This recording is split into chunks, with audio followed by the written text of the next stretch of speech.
Hello and welcome to another episode of Laying Down the Lore, a monthly podcast in which we aim to separate our ghouls from our goblins, our snotlings from our skaven stormfiends, and our bloodthirsters from our bloodletters, and generally ask what's up with this Warhammer stuff. My name is Ben Crone Barber and I know fuck all about Warhammer. With me is my co-host Christopher Crowlin Allen. I don't even want to be here. Who also knows fuck all about Warhammer. Very true. And my dear brother Darren. Bully! Who knows so much about Warhammer, it's a wonder he has time to do anything else. After gathering online to slay some vermin in the name of Sigmar, this dichotomy between our levels of understanding became clear, and this series is an attempt to address that ignorance. Ignorance. Ah. You love coming in. It's like a chorus on that last word, isn't it? Like, I do love coming in, yeah. on a chorus. Timing is everything. For the listeners, I timed that perfectly just as Dhar took a drink of tea. The chorus, standstill chorus. We need to think of a three-piece harmony for the next intro. We need to just like sing ignorance. We could do that song that Beyonce did about all those middle-aged women with dermatitis, all the shingle ladies.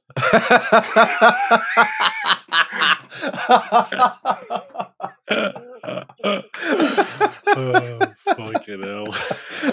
Finally one has landed.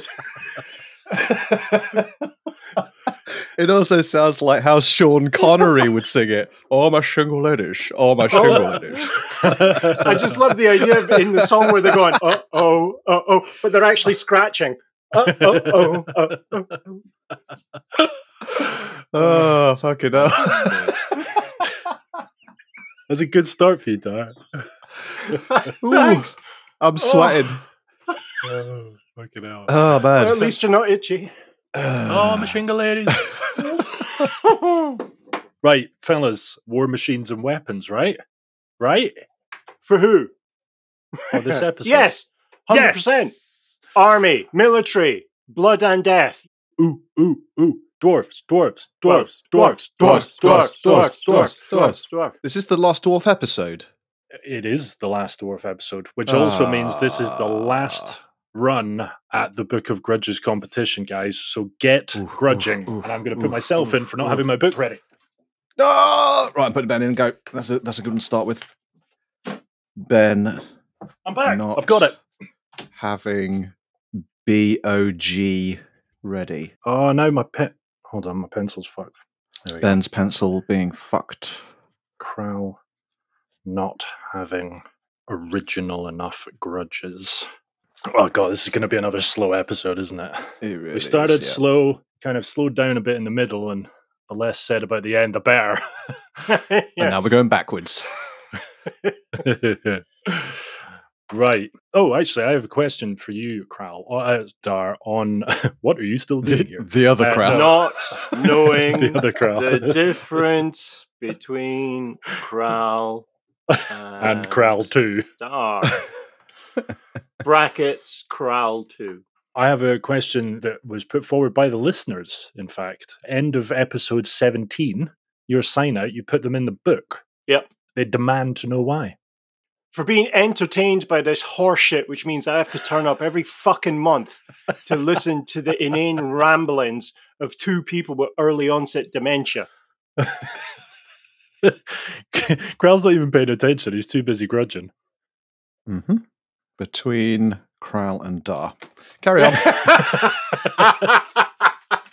Jesus Christ. Mate, I need to get ahead of this grudge competition though, so you know what I mean? I'm very competitive. Yes, I can vouch for that. You are. Krell, do you know what time it is? Tell me. Hello, Reichland. It's time for the WhatsApp recap. Hey!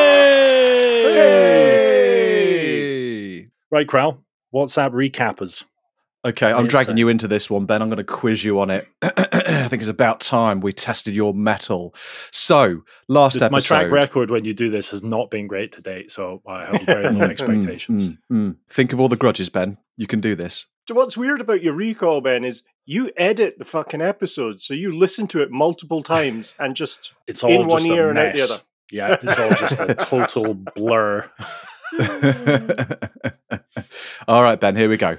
Okay, so last episode. Dwarf High King Alricsson needed an heir because of what, Ben? Because After what event? Because he smelled really bad and he just needed to air off some of that stink. Partial credit. He needed an heir after suffering mortal wounds after defeating chaos. I knew that. I can see how you got them confused, though, so that's fair enough. I'll give you a let. Half a point for that one? Yeah, you can have half a point. You can 3/4 even. I'm feeling generous. Nice. It'll cost you a grudge to take out your book, though. Right, question 2. Okay, yeah. I'll cross off this one. Kral not having, which I didn't finish, and then I'm going to put myself in for not finishing that grudge. Boom. There we go. Okay, go. So, in order to choose an heir, what did he task the various dwarven lords to do, Ben? They had to do really cool shit. Yeah. Like, poke a badger with a spoon and build a house of cards. And that's it. Just superhuman feats, basically, to prove that they were the dwarfiest dwarf. Yeah, the dwarfiest dwarf, reenacting the glorious sagas of old, and the dwarf with the greatest list of deeds would be his successor. You could definitely have a point for that, Ben. That was definitely close. Sweet. Thanks, buddy. A year later, the dwarf nobles assembled once more to announce these quests and adventures. And who arrived fashionably late with an entourage of northern kings, Ben? A young someone something. Was it Thorgrim Grudgebearer? It certainly was. And what did he do to the assembly, but not literally? Electrified them? Yes! Yes! Yes! Is that an electrified dwarf? Yep. That is majestic. That is amazing. That is great. And we laughed for 10 minutes. Yeah, that really tickled me, man. So Thorgrim Grudgebearer electrified the assembly with his promise of doing what, Ben? Turning the power off. His Beyonce routine. Yeah. Oh, sugar ladies. Oh, sugar ladies. There's a rat ogre.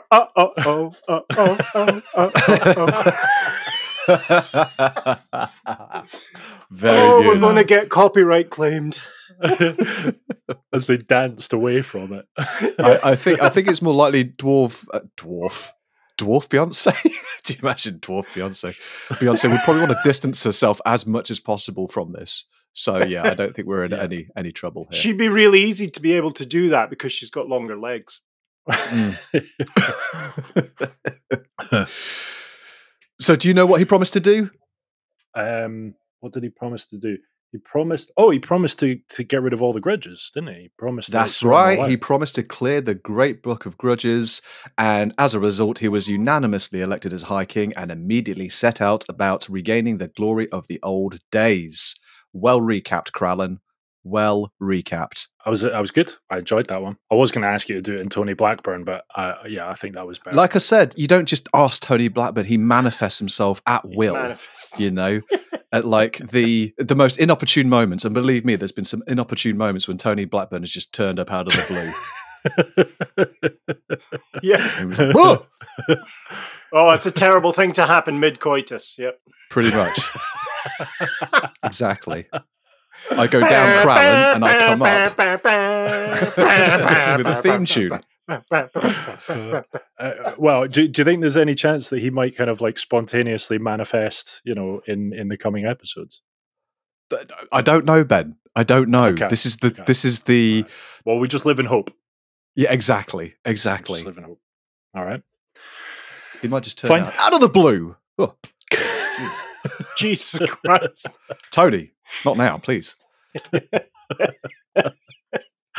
Right, before we get cracking then, shall we have a couple of grudge recaps? Dhar, let's start with you. A couple from last week.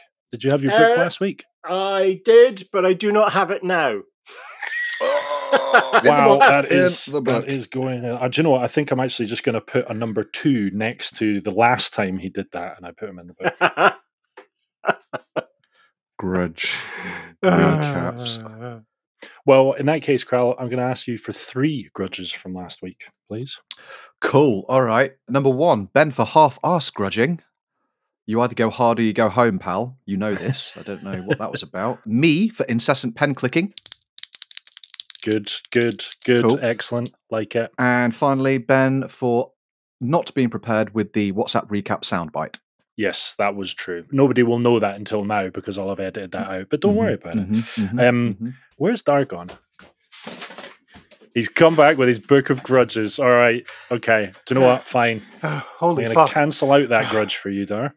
Could you cancel out another one? Because I think I'm going to have a heart attack from gently running up and down the stairs. Fuck my Darren life. almost dying before giving us episode's worth of content. Right, come on then. Give us a couple of grudges. I put myself in one for lack of clarity. Woo! Wow, Macho Man Randy Savage in the house. Ben in the book for not laughing at my jokes. Yeah. I've got Queek Head Taker for being a bit of a cunt. Oh, 100%. Yeah. That's a straight up grudge, really, isn't it? And Crowl for stealing my Hoover grudge, which I think referenced the fact that my Henry Hoover was being used the month before and it was really loud. Stealing another man's grudge, it's pretty low, isn't it? I've got to say. Yeah. Even for dwarves. I knew a guy that had to go to accident emergency because he tried to have sex with his Hoover and it was the wrong kind. I'm going to change his name, but good old Pancake Cock Duncan. I'm going to call him B.C. Barber. No, that's too obvious. Let's call him Ben Crone B. Pancake Knob signing off. Flop. Right, enough with all of this shit. Weapons of war. Dhar. Make it count. Give us some weapons of war. Make this final dwarf episode mean something. No pressure. So, in our final episode on dwarfs, we'll look at the capacity they have for making war. Dwarves are really, and get ready, Ben, get ready, they're quite a dichotomous race when it comes to making war. Not only dichotomous, but actually, because they live underground, they're technically troglodytic.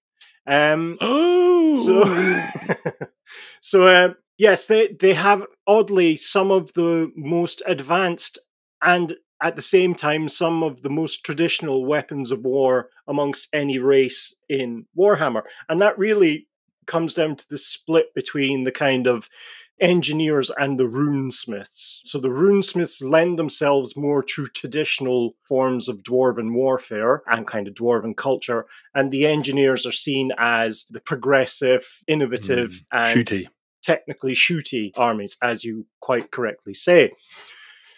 Contrary to popular belief, dwarves don't actually have a full-time professional army. They do, so unlike, say, the Empire, they don't have soldiery ready to go at a moment's notice. Every dwarven warrior that's seen on the field of battle actually has another job. They have a daytime job, so they're very much kind of a militia, although you would never say that to their faces. I mean, you'd have to kneel down, but you never would. He's going in the book for that one. Right.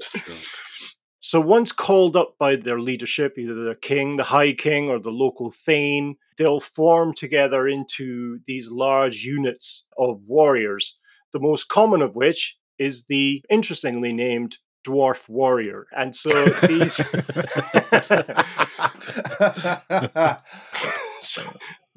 so these serve as the kind of backbone. So over half of the totality of dwarven forces are these standard, highly capable dwarf warriors, mostly around about the 100 to 150 years of age kind of range. Traditionally, these are the miners, the craftspeople, the apprentices, really, and traders. A lot of them work in the mines, although there are specific units for the more accomplished miners. And these really are the kind of stalwart, doughty, traditional view of dwarves. They're armed usually in kind of big chainmail coats. Some have plates attached to them. All their armor is incredibly intricate and well made and kind of master crafted. And their weapons really are steel most of the time. So they're really the, no pun intended, cutting edge of warfare. But this is a kind of arms and armament that's replicated, like the Black Orcs would have the same level of technology. The kind of more elite units in the Empire and Bretonnia have the same kind of capacity for equipment. So what really makes the Dwarf Warriors stand out is when they're on the field of battle, each significantly sized unit serves in a way as a stronghold, a strong point around which other units can move. So I think in the British military, there's a term called pepper potting, which is you have two units. One holds some ground and defends it while the other one moves forward, and then that one takes over that. You know, it's a manly game of leapfrog. Right, okay. So really what you're seeing is effectively units treated as fortresses, treated as castles as they kind of move towards the enemy. When attacking, when defending, you might as well be throwing yourself against a physical mountain because the armor is so thick on each warrior that you really have to put in a lot of effort to kill a dwarf. So that's really the core of the Dwarven army, are these ordinary dwarfs, in quotes, of the Great Dwarven Empire. Now, these warriors are supported by two forms, really, of ranged... I don't think he's looking at the screen. What? I have a question. I was being polite. I was putting my hand Chris has had his hand up for like 3 minutes. Go ahead, sorry. Wow, Jesus. Hi, my name's Chris, a long-time listener, first-time caller. I have a question. So that you say that they don't have a professional army, they're more like a militia. Does that make each unit less capable than other traditional professional armies of other races? Because if they were full-time military, they'd be training all the time, as opposed to, downing weapons and going off and doing their other job. If you were to pitch a Dwarven warrior versus a Bretonnian soldier, would one of them be better than the other? I think you'd have to or bet Dwarven on just natural warriors? Well, you'd have to bet on the dwarf because it's to do with the length of experience they have. Dwarf warriors, as I say, they've been fighting easily for 100 years. So they've been... It's in their blood. Yeah, soldiering in addition to their day-to-day work. So they have a huge amount of experience in battle that, a Bretonnian knight of, say, 30 up against a dwarf warrior of 130. There's going to be a differential in experience. The dwarf is going to know the weaknesses of the Bretonnian knight. He's going to be able to pick his ground, choose the kind of environment for the battle to his benefit. But assuming that dwarf in his lifetime has been in battle, because he's only a part-time soldier, right? So like Ben said, he's not been training day to day. He just gets called upon as and when. So yeah, but at that level that Darren just said of 30 years old versus 130, even if he was doing part time, he's still probably got 20 years of experience on the Bretonnian Knight. Assuming that he's been in battle, are you suggesting that basically every dwarf in their lifetime will have some battle experience just because of the environment they're in? They're gonna get in a fight. Yeah, but remember, they don't need to go looking for a fight because their empire is still under siege by Skaven and Greenskins. So there's constant incursions and constant war. Sorry, I have a follow-up question. Is an individual dwarf's contribution to the army and to fighting and whatnot seasonal based on what they do? Like if you've got somebody who is, let's say, a farmer, then their prime time for farming is going to be during the summer, I guess. And so, because that was the case with a lot of historical or ancient armies in our real world, wasn't it? That during the summer period, they were released from military duty so they could go back and grow crops for the empire, say, and then they came back into the service later on during the colder months. Does that make sense? If you can imagine a notion of conscription in the UK during World War II. Now, that's not to say that, the Dwarven High King can conscript any dwarf to battle, but how are you going to feed them? So there is still honor in there's still honor in producing food, in producing weapons, and not being at the front line of the battle. But most of the glory is going to be found at the front line of such a battle. So I suspect there has to be a balancing act in the kind of dwarven psyche between contribution to the empire and a chance to have your own shot at glory. But yeah, it's potentially, yes, it could be seasonal, but I think it's going to be taken on a battle by battle basis. Nice. Okay. Cool. So I mentioned in the brief bit there about dwarf warriors that some of them would be miners, or most of them, in fact, would be miners. There are units of dwarven miners that take to the field, but they take to the field in a very unusual way. Well, not that unusual. They're fucking miners. They tunnel up. So what they would do is they would tunnel up into the field of battle, either directly in front of, or behind, or in the midst of the enemy. Is that an ability on the tabletop then? Yes, it is. Yeah, it's effectively teleporting dwarves. Nice. Although they don't teleport, but they can outflank enemy armies. They can target the war machines or characters at the rear of an army, and they're able to use explosive charges as well to disrupt enemy troops. Surely Skaven have that ability as well. Skaven do have that ability, yes, but on the tabletop, a unit has to be associated with something called a warp grinder, which is it looks that's the one that looks like a warpstone jackhammer. Oh, I know what a T13 warp grinder drill looks like. Jesus, don't lecture me. Kral for being a touchy cunt. Darren, not remembering who the fuck I am. And you're both going in again for petty squabbles. Ben being a third wheel to our squabble. I've just realised the way I've written that, it looks like Kral for being a touche cunt. Like it. It works. Touche. It works. Yeah, so these dwarf miners are able to not only get themselves into an advantageous position, but because they're actually creating a physical tunnel, an entire dwarf contingent can follow them, and they can really flank up the enemy army. Interesting. These are the core units of a dwarf army, the core kind of melee units. And the dwarf miners, the models are just fantastic because they've got huge double-handed pickaxes and helmets with candles on them. So it's this kind of stereotypical miner running around the place, picking people to death. These are then supported by what's referred to as quarrelers. These are not people that shout arguments at people. These are... shit, I was hoping for a bigger laugh. Would that do? Nice one, Kral. I'll paste that in. Yeah, I'm just going to put the number 2 behind that last Kral grudge. I'm going for the high score, baby. So quarrelers are effectively dwarves with crossbows. These are the dwarves that march up to the front lines in support of their units of dwarven warriors and dwarven miners, and just pepper. They pepper the enemy units with crossbow bolts. They're not really aiming to, no pun intended, destroy enemy units, but they're disruptive. They're disruptive force to kind of slow units down or give the dwarven warriors a chance to maneuver so that they're able to get in and stick the boot in. But that's not the only missile unit or ranged unit that the dwarves have. There are a few others, but they're the most traditional. You then have, in terms of the more progressive, you have something called the Thunderers.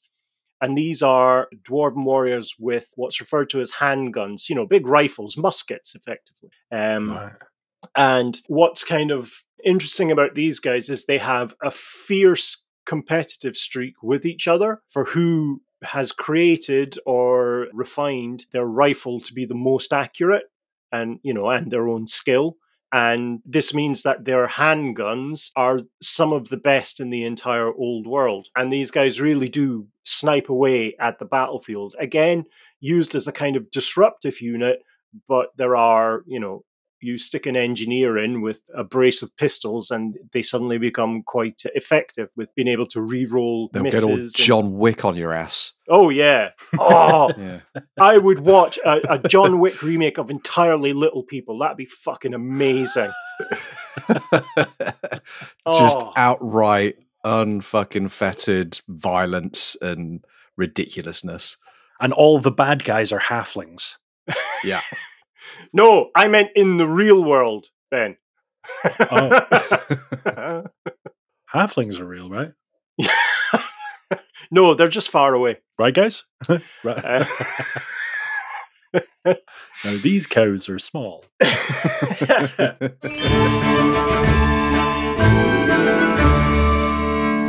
Hello, it's me, Thorgrim Smith, for King. I'm a dwarf, just like you, with a face and a beard, and 9 times out of 10, a flagon of Bugman 6X. My advisors say these sepia-tone photos of my parents are proof of my dwarven origins. Of course, you can't see them, because this is an audio broadcast. But you can trust me, because I'm trustworthy. Look at this photo. Would an untrustworthy person do this? Oh yes, sorry, you can't see that one either. But one thing you can be sure of is that wherever I go, so do great deeds. I love great deeds. I love reuniting holds and slaying trolls. I love finding lost relics and rediscovering ruins. I love grudges and I hate Skaven. But my opponent disagrees.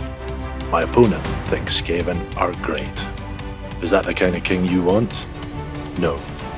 You want a king who will ask the difficult questions. Who are these Skaven? Why are they here? Are they here to take all your cheese? Are they here to kill you? Probably, because I'm not king yet. I understand there's a lot to worry about right now, like beard care, and taxes, and beard taxes, and foreign policy, and goblins. My records show I can construct a narrative by keeping the details pretty vague. Families, the economy, and education are all things I've addressed in non-specific ways, but you can rest assured I'll use particular words because they always get applause. Great nation, more warriors, less budget security, badgers. Did I mention I'm super capable? I can stand behind podiums. I can give speeches that not only arouse the most sexually desensitized of us, but that also deliver a shocking stimulus. I can make outrageous claims about avenging all grudges and changing my second name to Grudgebearer. I will definitely achieve one of those things before the world explodes. Definitely.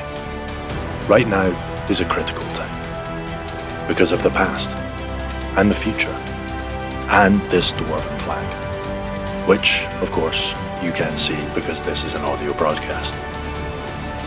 I'm a candidate for king, and I endorse this message.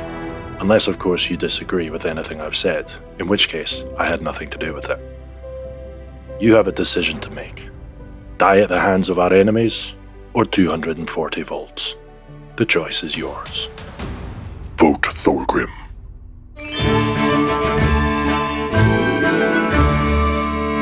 In terms of the progression, we covered in the first episode how age brings kind of status and experience and wisdom with the dwarves, and grumpiness. As dwarf warriors gain more experience in battle, they become what's referred to as the Longbeard. Now, these are the wizened warriors. These guys really are carved out of stone.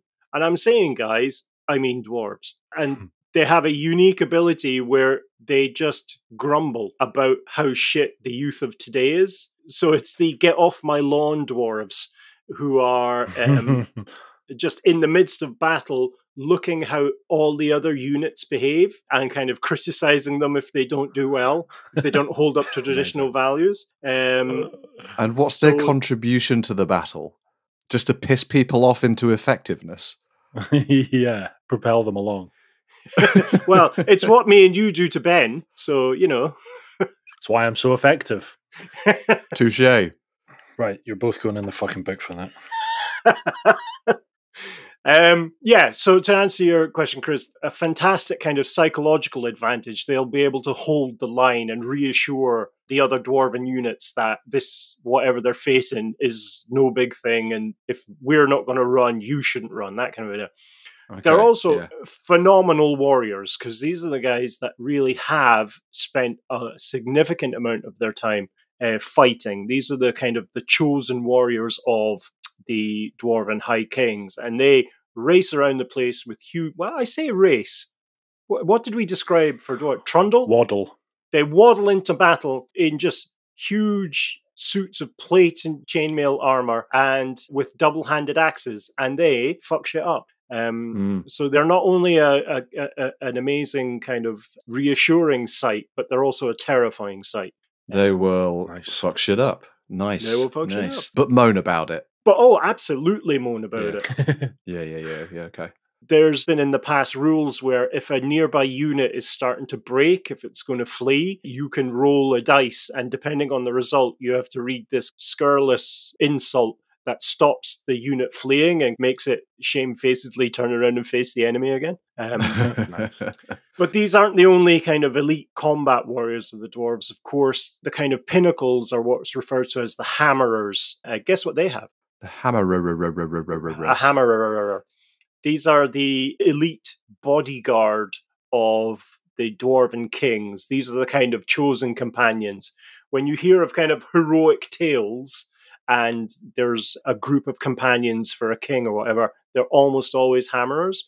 And these guys, all they are interested in is hammering, and they will drive orcs into the ground like a fucking tent peg using their rune encrusted, effectively sledgehammer. They use a two-handed warhammer, kind of magical in nature, that it just pancakes people. That's kind of the iconic dwarf weapon, is it? The kind of two-handed. That or the axe. warhammer. I was going to say, Ben, if you could choose hammer or an axe. Oh, that's a tough one, Crow. Can it be a double-sided axe? No, one or the other. Double-handed axe or double-handed hammer. What? A double-handed hammer? Oh, right, okay. You know, But no, can use it be like with two hands. a double-headed axe, double-sided axe, or a double-sided hammer? You're really overthinking this. Let's move on. Darren, go. Yeah. I think it's an axe. For anyone that cares, I think it's an axe. We'll come back to Ben right after this. It was always an axe. It was always an axe. I was just wanting to talk. I just wanted to contribute. I'm putting myself in the book for feeling such disappointment. Yeah. Why? Did you want me to go with a hammer, or just a kind of general disappointment? Just general I mean, disappointment. I love the idea that listeners will be hearing this and thinking, "Oh, come on, he's just having an off day." This is what that fucker is always like.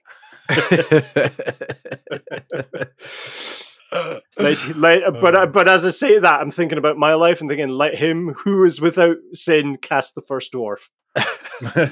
So those are the kind of core units that you would find in almost all dwarven armies. We then get into the more specialized units that appear in specific circumstances. Again, either underground, overground, or wombling free. The first, if we deal with the kind of underground combat, you're looking at the elite tunnel fighters of the dwarves, are the Ironbreaker units. And these are the dwarves that have the heaviest armor and are equipped with enchanted shields and magical hand hammers and hand axes. And they're responsible for patrolling the underways of the Dwarven Empire. They're the ones that are almost on a daily basis coming into contact with Skaven and Night Goblins and the other associated creatures and animals of their enemy forces. It's so dangerous that even the newest recruit for these Ironbreaker units is gifted with a suit of full Grommel armor. So this is the magical equivalent of Mithril within Warhammer, and they're head to toe just covered in it. And effectively, they can become part of the terrain if they need to be. They're that good at defensive fighting. They are supported with a missile troop who are the Iron Drakes. So these are Iron Breakers who are given something called Drake guns. These are short-range flame cannon. So they're given flamethrowers. Nice. So you'll have units or regiments, in fact, of Iron Breakers supported by companies of Iron Drakes and just washing out the tunnels with fire, killing the enemies that they come across there.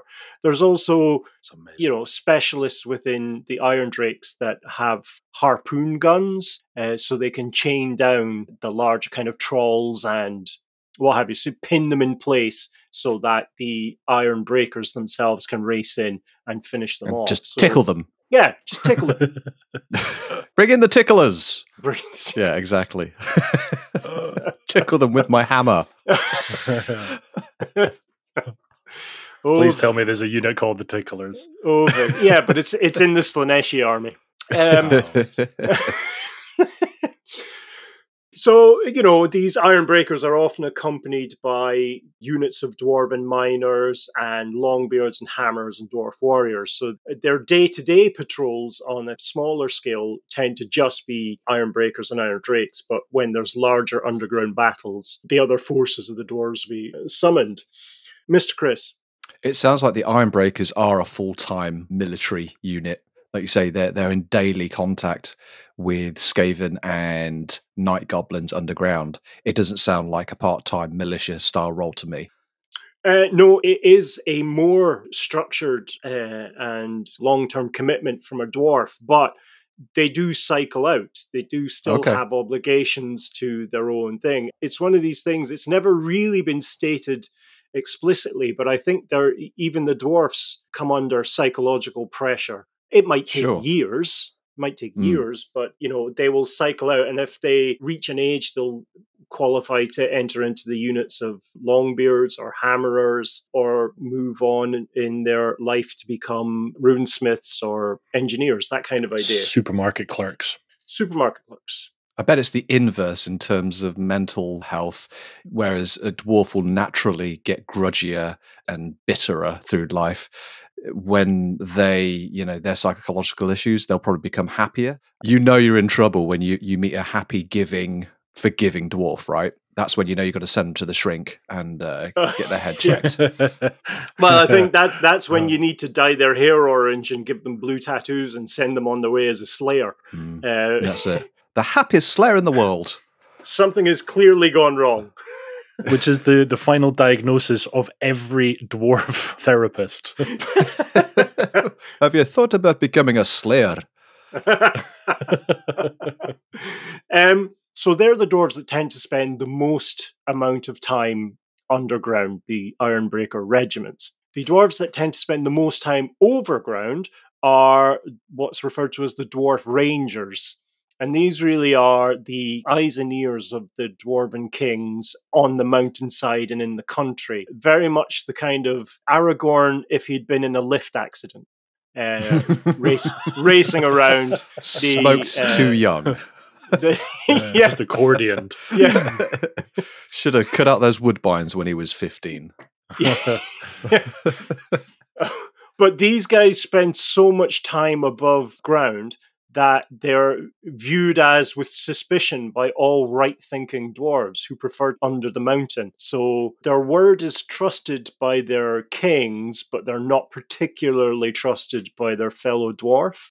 But they are frequently the first line of defense for all dwarves. These are the dwarves who will engage the enemy first. They'll, use hit and run tactics. They'll set fire to food supplies. They'll give... knock, run. Run it, peg it! Knock, run. Leave poo in a bag. Wedgies at midnight. That kind of...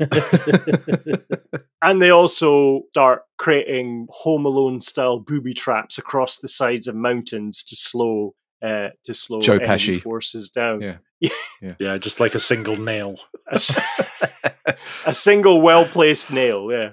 Yeah, the single nail that stopped the Chaos Army. One weakness. Just wiring car batteries to anything they could find. I don't think they would. I don't believe that dwarves and electricity mingle well. Not after Thorgrim's speech. Jesus. A lot of dwarves went into therapy after the electrifying event and were promptly diagnosed as in need of some slayerhood. Speaking of slayers, this leads us to the kind of final iconic infantry unit of the dwarves, which are, of course, the Slayers. These are the ginger-headed lunatics. Hang on, I'll make sure my door is closed so my wife can't hear me. The ginger-headed lunatics of the dwarven race. Those who are deeply shamed and deeply violent, like people from the Highlands. And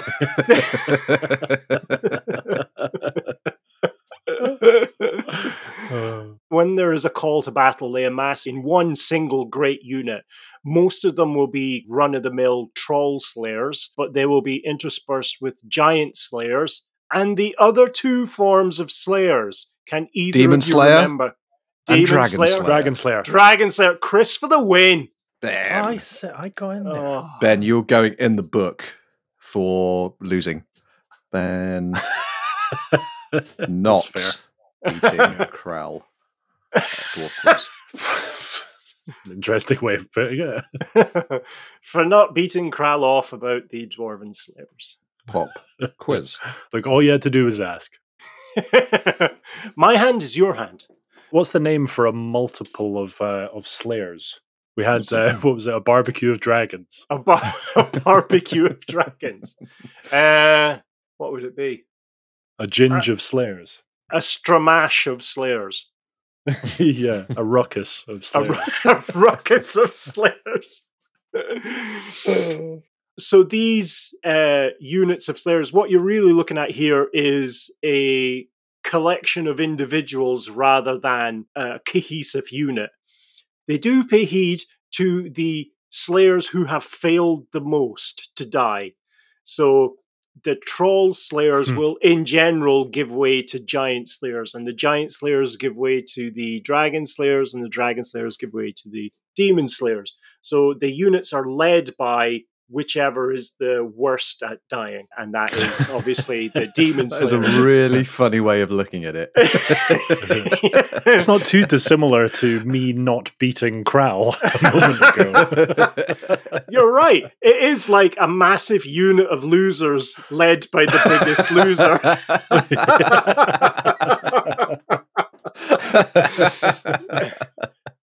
And in the heat of battle, these ginger-headed maniacs do just make a beeline for the biggest enemy they can find, and will just mince everything they can. So they'll always head for an elite. If there's no monsters, they'll head for an elite unit. It isn't really done that they disperse into just a single Slayer racing at an enemy, which they would. They do tend to pack together, which is kind of odd given that they want a glorious redemption in death, usually solitary. Mr. Chris. So when they do bunch together and attack as a single unit, are they doing that under the command of the unit leader, or is it more of a kind of greenskin war vibe? There's just a bit of an aura and energy, and they kind of all hone in and go, that's the motherfucker we need to kill.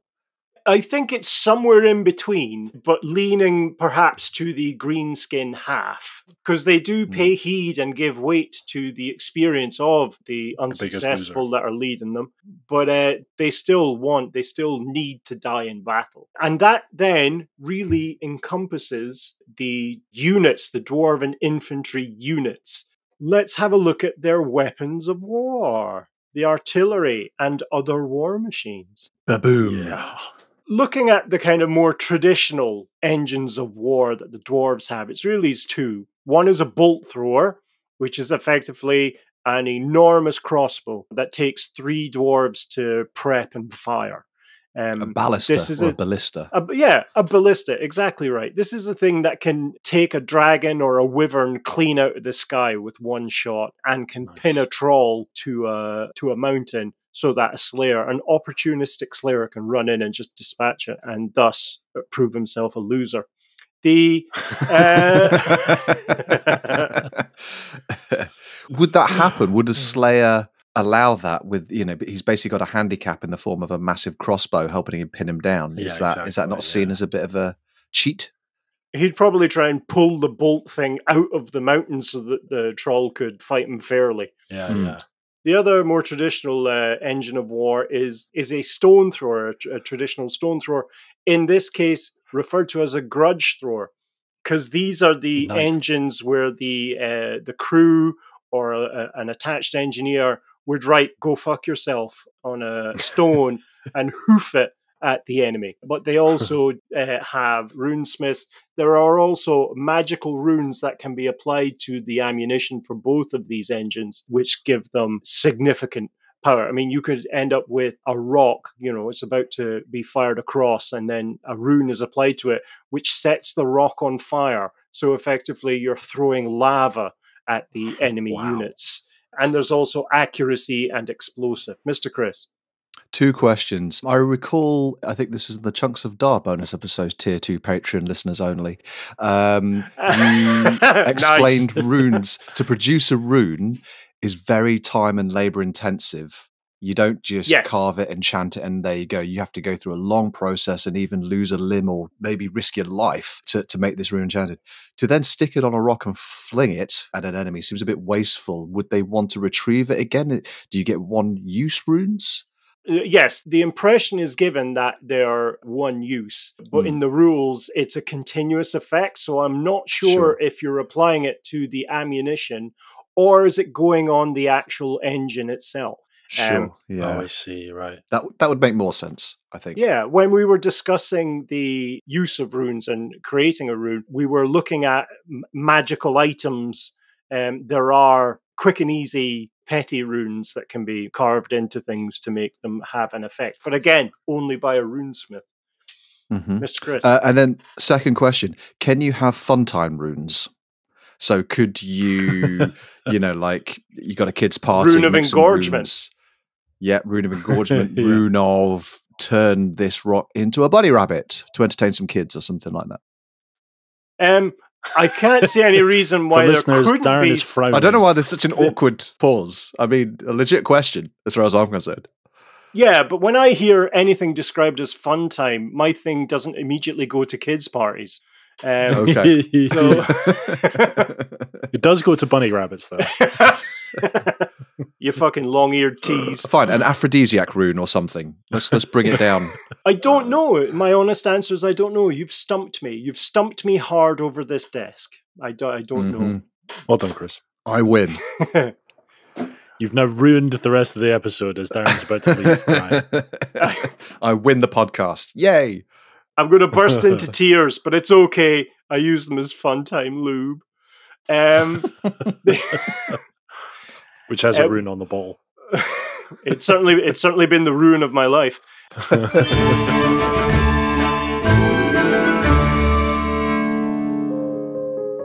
It's like I can't find anything to grudge about. I don't have the energy to be petty or bicker anymore.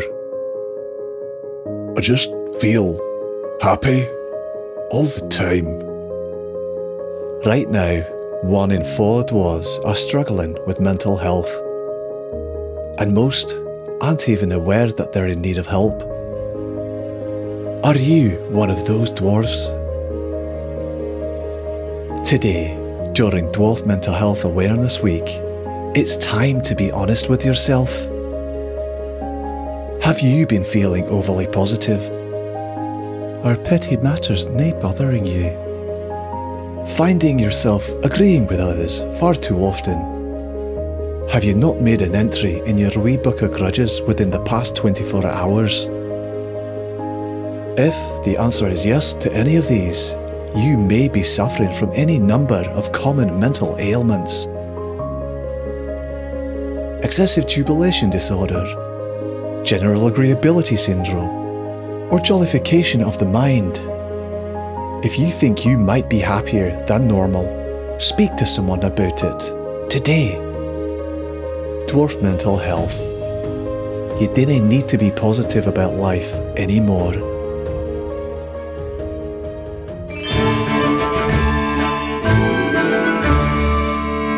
We then move on to what we would consider the kind of black powder, gunpowder, or alchemical weapons of war of the Dwarven Empire. So you're looking at a cannon, standard issue cannon that we would understand how it operates about the time of the Napoleonic era.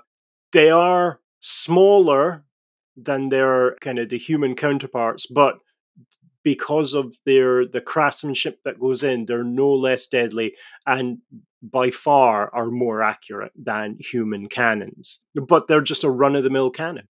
You then get into the organ gun, which I remember, Ben, you were particularly happy with. This looks like an enormous music box with a crank handle at the side and 5 or more small cannons mounted on top that fire either one at a time or all at once. And these are used to effectively go after enemy personnel, enemy units. They're not really designed to take out, they're not siege engines in terms of destroying walls, that kind of idea that a dwarf cannon could. These are specifically used to thin the ranks. These are like light machine guns, LMGs. Yeah, it's that kind of idea, but they have to obviously load it by hand each turn. So it is an array of 5 or more small cannons. Effectively, what you're doing is you're gluing 5 Thunderers together and pointing them at So the enemy. is it muskets rather than cannons, or cannons, actual cannons? No, these would be considered actual cannons. Yeah, like the I don't know if anyone is familiar with naval battles or the naval technology around about the 1800s. You have these things called swivel guns, which are little kind of yes, little mini cannons. Yeah, little man-portable mini cannons that are pivoted on. Well, I want to say pivots on the rails of ships. So 5 of them on a frame, pointed at the enemy. Job done. Kaboom. Amazing. Kaboom. Kablamo. Yeah. Yeah. We then get into the kind of real alchemical weapon of the Dwarven Empire. This is the flame cannon. Now, this really sits astride the kind of traditional and progressive ways of making war, because it is a traditionally dwarf weapon. It existed before cannons did, and created in the hold of Zufbar. It is a, how would you describe it? It is a flamethrower the size of a single-decker bus that fires out Greek fire, as you know, as we understand it from our own history. It's a napalm cannon. Wow. And this is used purely to destroy enemy infantry and some lighter war machines. It can be used above ground to decimate whole regiments, and underground can be used to simply evaporate anything that's in a tunnel in front of it. It is really good for cleanse. unblocking drains. Yeah. Oh, absolutely. Interestingly, the miniatures for this have increased in size over time. So around about the 3rd and 4th edition of Warhammer, the flame cannon looked like a warp fire thrower carried by dwarves. So the inference is the dwarves see this warp fire cannon and they make a 2-man portable version firing out this alchemical fire. Over time, this has now come to be a absolutely meaty war engine that isn't really that mobile, but can fire jets of fire long distances and, you know, scour enemy units from the face of the earth. We now look at the kind of 2 more unusual war engines, and these are the kind of last 2 we'll talk about, are the Gyrocopter and Gyrobomber. This is the Dwarven Air Force, or the Dwarven Air Corps, that is run by the Engineers Guild. It's a gyrocopter, effectively. It's what we would understand that to be, which is a proto-helicopter that is armed with a kind of little steam cannon or a brimstone gun, which is a very small flame cannon, so a flamethrower. Right. So these things can boil the flesh off of enemies' bones or burn the flesh off of enemies' bones. You choose. Boil or burn. Yeah, the steam one ignores armor. So if you're going up against heavily armored units, you would use that one, because it doesn't have to, what I like to call, penetrate the armor of your enemies. The pilot of this is able to, much like the pilots of World War I, hoof down bombs from the cockpit. Effectively, they just hold their hand out with a bomb and just drop it on top of a unit that they're flying over. Do they have to fly quite low then? If it's that the flame and steam guns must be quite short range. Yeah, in the game they have to get right in there. It's something like an 8 or 12-inch range. So they have to swoop in. Yeah, swoop in, cook things, and then leave. Much like the hairy bikers. The Gyrobomber then. The Gyrobomber is a significantly larger contraption that, when it has not only dirigible balloon suspension pods on the sides to kind of keep it buoyant, it also has 2 big, huge kind of helicopter arrays or blade arrays or propellers as they're fucking called, you lunatic, that keep it upright. And these things are purely designed as bombers. So these will fly at altitude and drop all kinds of munitions onto the enemy. It does have a rotary musket at the front to cool. Pepper. That's my word for this episode. Pepper. Like a chain gun, sort of. Yeah, like style. A really low frequency chain gun. Yeah. And then they drop out various type of bombs, including the Grudge Buster bomb, which is my favorite because it That sounds is great. designed to take out enemies that already have grudges upon them in some sort of mystical engineering way. It works out that is the unit they need to fuck up. So it's a grudge homing missile. Yeah. What kind of weaponry would the enemies use against this? What's the most effective weaponry and armament that enemies have to counter the Dwarven Air Force, the bombers and the gyrocopters? With the bombers, it's going to be anything that can fly, Dragons, and also wyverns.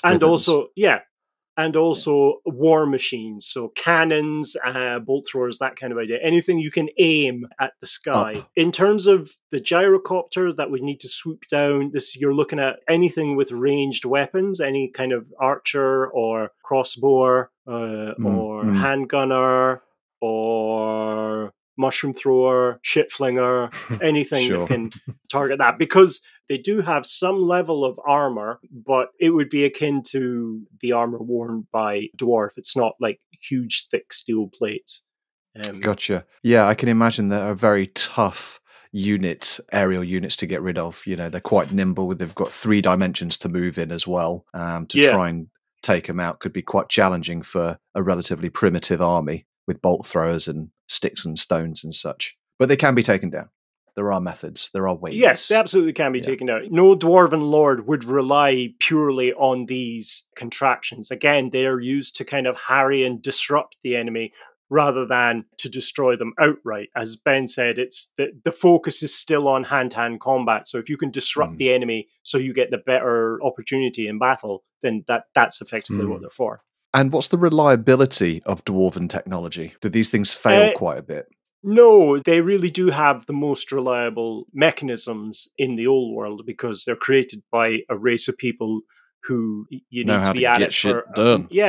Well, you need to be at it at least 100 years before you can be considered even an accomplished engineer, and then another 100 or 200 years to be a master engineer, which segues nicely into the leadership of dwarf armies.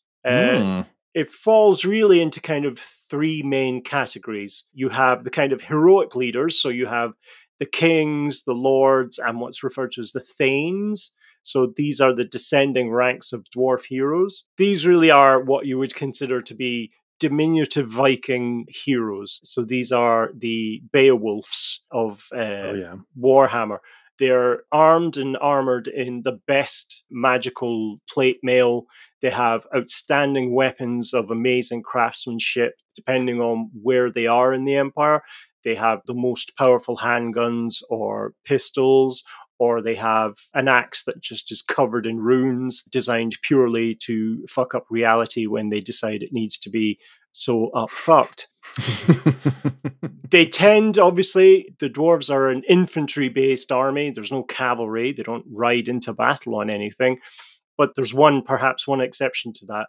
So there is the dwarf lords can bring what's called a grudge stone or an oath stone. And it's a thing that they stand on it. It's something that has an oath for the battle, and they stand on top of it, and they do not move from it. So they can't retreat from it. They can't advance from it. They command their army from that stone. Is the stone carried on to the battlefield then? Yeah, it's just carried on and dropped at an advantageous position.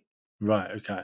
So like, the full of where I stand. Yeah, the full effect of the kind of enchantments associated with the oath stone, they're not necessarily runes, but there's a cultural weight given to the fact that there's a dwarf king standing on a soapbox, effectively. Given out. Proclaiming that everyone is shit and kill them. Much like Speaker's Corner in London. You then have some dwarf kings are carried into battle on shields. So very much like Vercingetorix from Asterix and Obelix. Oh, yeah. He's constantly carried around on a shield. There are, in fact, not only in the lore dwarf lords that do this, but there are models that you can get, or used to be able to get, where a dwarf lord was carried in on a shield. You then have the Throne of Power of Thorgrim Grudgebearer, the battle sled. It looks like Santa's sleigh carried in by really small, stocky, angry elves and just charging straight into battle. That was a joke about Santa and elves and dwarves being short, stocky, angry elves. Okay, go on. Ben in the book for ruining Darren's flow. I'm very tired. I'm not paying attention. So those are the kind of standard dwarf heroes, the leadership of the dwarven race. All holds have a handful of these dwarves, and these are the ones that are entrusted with the leadership of the clans within that hold and the command of battle. The other two aspects of dwarven culture are reflected in the rune lords and the engineers. So you've got the rune lords, who are the kind of leaders of a hold's runesmiths. These are the ones that will create the magical items and assist in dispelling enemy magic on the field. You remember, what's his name? Thorak Ironbrow with the Rune of Doom. The Doomy Rune. The Doomy Rune. He's the one that will summon a dwarf's pissed offness as a kind of avatar of themselves. So you have an army surrounded or intermixed with an army of dwarven anger personified as a ghost. So much like the Army of the Dead in Lord of the Rings. So, but it's their own anger. So it's that kind of magical support in terms of craftsmanship and the capacity to disrupt enemy magic. That's what the runesmiths and rune lords do. Are there runes that are like anti-magic runes that would like negate enemy magic? Well, dwarves have an innate resistance to magic as it stands. As soon as they're born, spells can be dismissed on a specific dice roll. A thing would have no effect. There are runes that can be applied to standards, like banners. So you can make a flag or a banner pole that has a rune on it that it makes the unit highly immune to magic, or you know, that unit and any unit within however many inches is immune to magic in the game. So yeah, the short answer is yes. Cool. The final section of the Dwarven leadership then is the engineers. You have the rank and file engineers led by the master engineers, and these are the ones that forge the great war engines and, of course, the arms and armor of, or the non-magical arms and armor of the dwarves. When working in conjunction, a runesmith and a dwarf engineer can create really magical, well-made items. But the dwarf engineers are the leaders of the combined gun batteries of the Dwarven Empire. So, you know, you've got these arrays of cannons. I believe it's called a cannonade. And then, you know, they're the ones that can adjust all the sights and make sure the flame cannon doesn't fucking blow up as someone poked the wrong button or twisted the wrong wheel. They have huge experience in how artillery works and how the Dwarven artillery works. They can put together an IKEA cabinet without even reading the instructions. They are on point. Yeah, they don't need to RTFM. No. The reality of that situation, Chris, is that the Dwarven engineer will instruct other dwarves how to build it without using instructions. He is the instructions. That's fucking far out. Yeah. That's how IKEA instructions are made. There's just a Dwarven engineer at the top of IKEA. And so really, that is my final lecture on dwarves for this podcast. Oh. Yay! Dwarfs. Wow. Well, I feel that all went very well. Swimmingly. Okay, favorite dwarf moment from the episodes. I really dig the Slayers. So the origin story of the king lost his dignity for not protecting his door, and I just love what they're about. The biggest losers. The biggest loser. Losers. Well, certainly if they made that TV show, I'd watch that. I really like the Slayers as well, but I kind of feel like it's one of the things that I've found while kind of looking at imagery for the dwarves is that the Slayers are, without doubt, from a kind of visual perspective, the most popular aspect of the dwarfs, because the art for dwarfs is predominantly Slayers. They seem, because they're just so physically striking, aren't they? But I really like the ancestor story, the Valia and Grimnir and Grumnir? Yeah. Grumpy? Grumpy, yeah. Happy? Sad? Can't remember what his name is. Doc. I will not. But yeah, like their story and the fact that they just kind of disappear. the third collapse Chaos of the Gate. Third gate. Yeah, What the the third gate. That was fuck? quite a revelation. He kept that one quiet quite Yeah. effectively, didn't he? Are we going to learn a little bit more? Is there more stories and tales to tell around this third gate? Because it's kind of a bit mysterious. Yeah, does it come into other races' stories? I feel I really can't say it this time. Oh, hold on to your butts. Right, shall we find out the conclusion to the great Book of Grudges competition? Nah, let's leave it. I was only saying that because he knows he's lost. I know I've lost. Right, well, we've got another message from Thorgrim, so let me play it to you now. Ahoy, hoy, you bunch of ugly bastards. Thorgrim here. Thought I'd touch base now that you've concluded your merry wee stroll through our histories and culture. I gotta say, while you boys have been absolute dog shit, our stories have been immensely entertaining, and a solid reminder that dwarves are in fact the most amazing race in these lands. Now, there was a wee matter of the grudge challenge we set you. I had the lads down in the department of grudge tracking keep a close ear on you boys and tally up your grudges as you went along, and before you say it, yes, the DOGT is a real thing. So, in third place with a measly 27 grudges is Darren. This is almost certainly due to the fact he could barely keep a hold of his fucking book. That's true. I mean, sweet dream there. We send a man a gift, and that's how he treats it. However, we would like to give him a special mention for his pegging grudge. Gave us a proper giggle, that one. Although, personally, I feel it would have been better if it had been a blood relic, but that's just how we roll. Or a goat. Anyway, in second place with his surprisingly low 30 grudges is Ben. Given how much of a bitter wee shite he is, this is quite the shocker. We were convinced he'd smash the others, but apparently not. I even lost a bet with a wife on that one and have to cut 2 inches off my beard now so she can make earrings for her mates out of it. So thanks very much, Ben, you twat. Which means, Ben. Drum roll please. With an embarrassingly low 31 grudges, Christopher Crowlin Allen is the grudgiest McGrudgeface of the lot of you, and now officially titled King Krabby Cunt. Amazing. Well done, Kral. We're proud of you, son. Thanks, Kara as a Thorgrim. Karak is eternally open to you, my boy. You'll always have a place among my people. Grimnir only knows you meet the height requirement already. Now, to celebrate this joyous event, I had the Department of Grudge Hacking, again, also a thing, hack into your website and add a laying down the lore wee book of grudges to your merchandise store. Now your listeners can also revel in the art of being a resentful shite. You're welcome. And that just leaves the honorary names. While we don't really feel like you've earned these, I'll be damned if I'm going to be upstaged by that Thankwall and Grimgore. So as is customary, I've sent you some names to choose from, and it only seems right that King Krabby Cunt should do the honours. That's it from me, laddos. Until next time, toodaloo. I love that dwarves have mobiles. I think that's great. Yeah, it's crazy, Just right? call us, leave us voice memos like that. Well, I want to thank Jesus and my family for really supporting me through this. You know, I didn't think I was going to make it, but here we are. Number one Here we grudger are. for the Grudgy podcast. McGrudge I'm face. flattered. This is for all of us, guys. This is for everyone. Who would have thought that someone with a vindictive personality would win? I know, right? Oh, they don't call me Petty Crow for nothing. Petty crowd. Right, Petty Crowd, give us some names.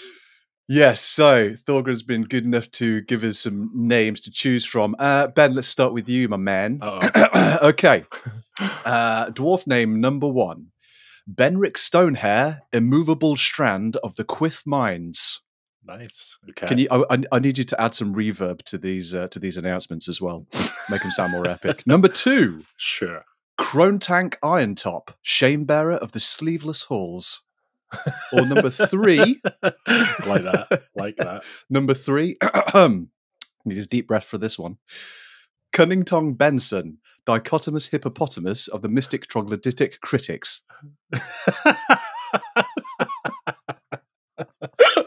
Oh, that's amazing. That one, please. What was the actual name? Cunnington Benson. Love it. The dichotomous hippopotamus. My rhymes are bottomless. To be the dichotomous hippopotamus of the mystic troglodytic critics. Rolls off the tongue, doesn't it? Okay, yeah, love it. Cool. All right. Darren, you're up. Here we go. Number 1. Throgdar Grudgebeard, wielder of the runes of sarcasm. Number 2. Grimrun Goldmouth, chief humourer of the Jokeless Anvil. Number 3, Darpeg Deepfist, unsatisfied slayer of the eye-rolling maiden. Yes. I think as magic items would go, I want the second one, but it's going to have to be the final one, just for that. Darpeg Deepfist. I don't want to use the word, well, because it mentions pegging, I don't want to use the word slam, but it is a slam against Vicky. Yeah. Eye-rolling maiden. So you're Darpeg Deepfist. Yep. Excellent. Okay, I'll let you guys pick my one. So here's my 3. Number 1, cunt. Number 2, cunty. Number 3, cunty with cunt face. I'm just going going to go, my vote's for the simple first one, cunt. You can be number 3, but for short, we'll just call you cunt. Yeah. Yeah. Okay, number 1. Crowdbrand Shoremind, confused recapper of the ancient episodes. Number 2, Throngkral Everclick, pen fondler of the Fidget Forge. Or number 3, Loose Leash Craggle, failed beast tamer of the Howling Hound, aka my dog Meg. It's got to be the second one, man. What was it? Throngkral Everclick, pen fondler of the Fidget Forge. Yep, there we go. Number 2. Yeah, nice. Nice. Thanks, Thorgrim. Love it. Thanks for it. Awesome. Lorgrim. Amazing. Thanks. All right, that's all we got time for. Tune in next time for Laying Down the Law. If you like everything we've spoken in this episode, you can find everything in the show notes. Are you done? Right, I'm going to wrap up. Okay, cool. Alright, that's all from us. Thank you so much for listening. If you want to find out more about the topics we've discussed in this podcast, you can find all the reference articles in the show notes or on our website at layingdownthelore.com. We also have all our previous episodes on there, release schedules, merchandise, and you can sign up for the Laying Down the Lore newsletter, which includes exclusive info about upcoming releases, behind the scenes chat, and some extra lore not covered in the podcast.